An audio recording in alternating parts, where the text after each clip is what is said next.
Hey, I'm Josh, the founder of the Accountability Group, and I am Josh in recovery, battling the diseases of addiction and mental health.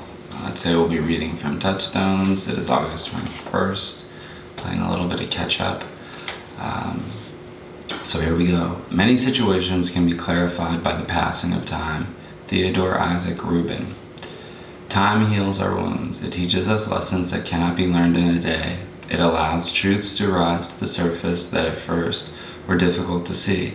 In our impatience and restlessness, we may forget that our answers come and our needs are often filled simply by waiting. We live in a goal-oriented world and men are expected to go after what they want. But that is sometimes a foolish approach.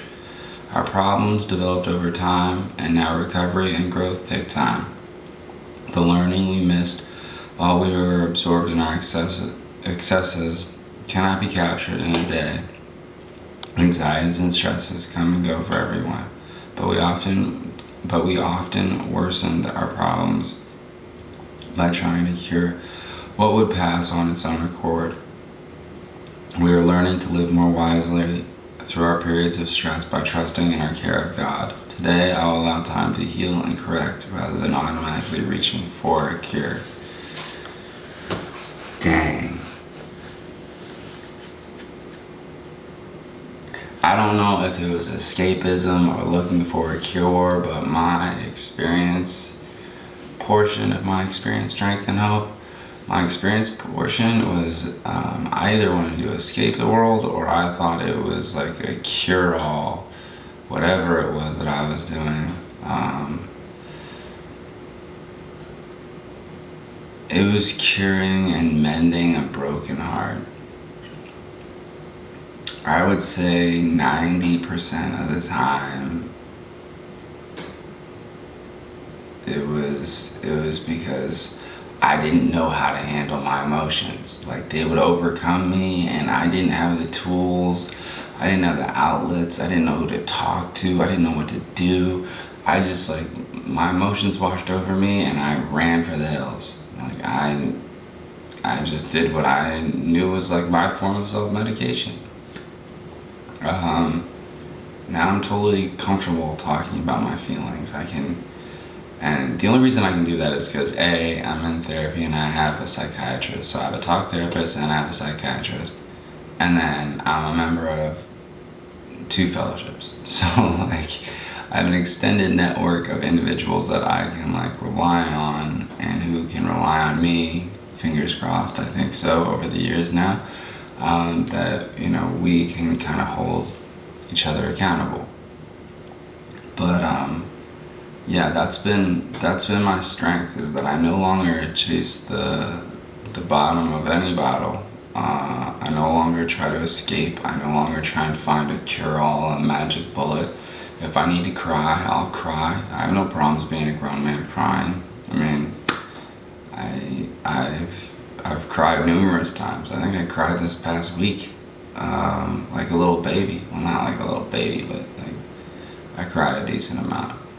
And I was depressed this past week, but I figured I'd had to work through it. I talked about it. I ended up watching Harry Potter movies, I don't know, just random stuff like that. But that's something that the fellowship and therapy and psychiatry, my psychiatrists have given me, is the ability to understand that not everything works out the way you want it to, but there are healthy coping mechanisms and coping skills that you can develop and train. They're like a muscle. They're like working out.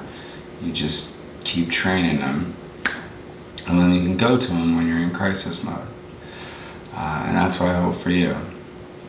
I hope that, you're able to sit in your feelings like I'm able to sit in my feelings, because this is miserable when you're in this cycle, and I wouldn't wish it on anyone.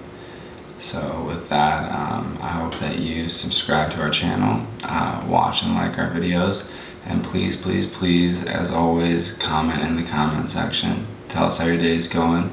If you're a newcomer, talk about your post-acute withdrawal, or what it's like for you in early sobriety, any questions you may have about early sobriety, And then if you have time under your belt, you know, share your experience, strength, and hope, your coping mechanisms, your tools, and, you know, whether you're responding, going back and forth with people, or people are just reading the comments, they have the opportunity to take some of those tools or those coping skills and add them to their toolkit, so that way they can stay present in the day and deal with their feelings and what they're going through, and not have to find some alternative coping mechanism that really doesn't help.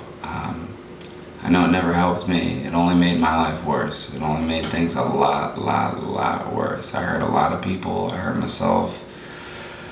And now I'm in a much better place thanks to my programs, to the people around me, to my therapist, to my psychiatrist, to my friends, and to my family. So I hope all of that for you.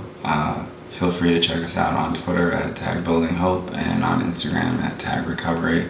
I manage all 3 of these social platforms, so you're talking directly to me whenever you direct message me or anything of that nature. So yeah, I am Josh, the founder of the Accountability Group, and I am Josh in recovery and still battling the diseases of addiction and mental health.